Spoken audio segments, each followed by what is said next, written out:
Just how do you feel about your group just going into week 3 here at camp? Yeah, I'm really proud of them. This camp's been tough. It's been hard. They've responded. They've brought really good energy every day. The thing I love about this group is in the meeting room, like the classrooms, like obviously we got practice is really important, but then coming in the classroom and teaching, they're always having eye contact. They're always taking notes. And they do a really good job of what we teach in the classroom gets put back on the field the next day. That's one thing we talk about. Say, look, we're not expecting you to be perfect. We're going to chase it, right? But just don't make the same mistake the next day. So they've done a good job of doing that. You've been in a few places. What do you see as distinctive as how Brett and you as a staff run this camp? It's hard. It's a grind, mentally, physically. But that's what camp is.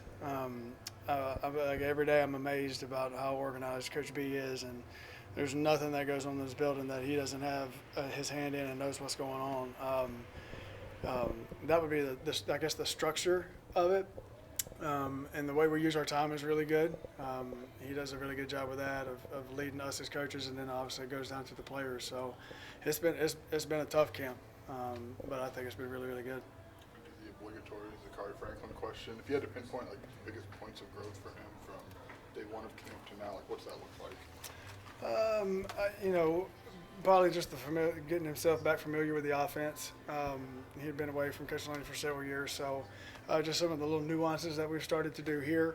I would say that, and then number 2 is just watching how he is with the guys. He's a quiet kid by nature. But in our room, you would never guess it, right?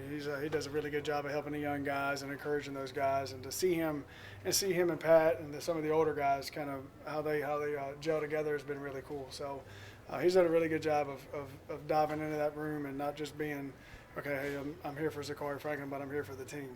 He's done a really good job with that. Collin Dixon's a guy that we've seen a little bit more and more. Mm-hmm. Just how has he grown since you've had him in the spring? What's he bring? Yeah, just I'd say consistency. That's the number 1 thing we talk about is being consistent. Collin Dixon, all those guys do a good job. But you can fix something in the meeting room with Collin Dixon, and the very next day it shows up on tape. He's very intentional about what he does. He works really hard. He's incredibly smart, so that gives him a chance too. And he plays fast. I think the more you can just get out there, cut it loose, and play fast, the better off you're going to be. And Collin does a good job of that. Got Henry Boyer here. If you guys need him.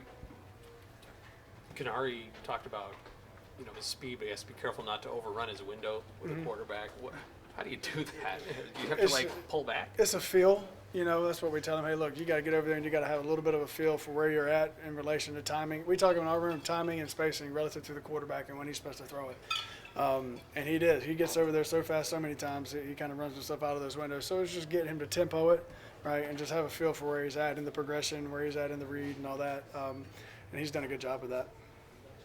You mentioned the grind of training.